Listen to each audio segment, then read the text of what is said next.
From the Supreme Governor of the Church of England to its spiritual leader, the recently installed Archbishop of Canterbury. Today, Pope Leo XIV held a private audience with the Most Reverend and Right Honorable Dame Sarah Mullally. The Holy Father expressed his joy to receive the Archbishop during the Easter season. He also recalled the decades of effort and dialogue between Catholics and Anglicans in order to restore complete communion in faith and sacramental life.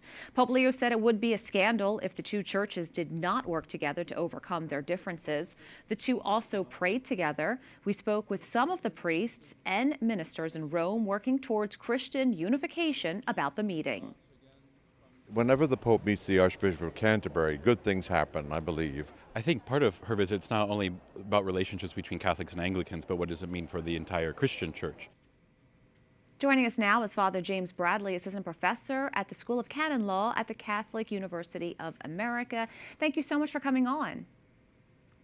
Delighted. What is the significance of this meeting, and how often have popes met with leaders of the Anglican Communion?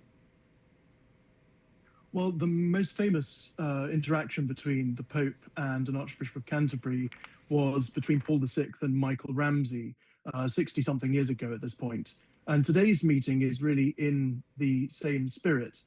It's particularly striking that the last three Archbishops of Canterbury have all been appointed at about the same time that we've had a new Pope. So you had Rowan Williams and Pope Benedict, Justin Welby and Pope Francis, and now Dame Sarah Mullally and Pope Leo XIV. Pope Leo noted today that while much progress has been made on some historically divisive issues, new problems have arisen in recent decades, making the pathway to full communion more difficult to discern. What are some of those issues?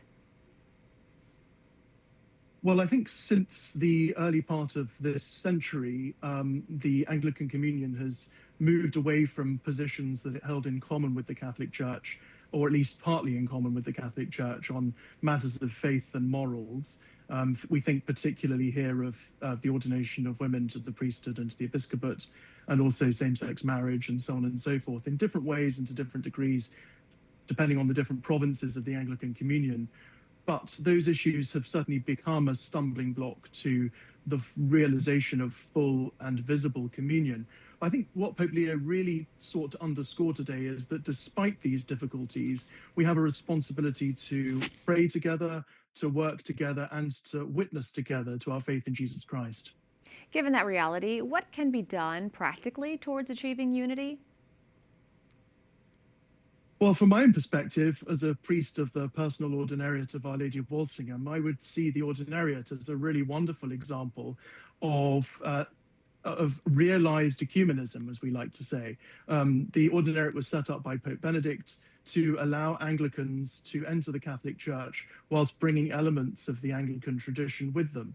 And so if you want to see what Christian unity between Anglicans and Catholics can look like, I think the ordinariate is a pretty good example.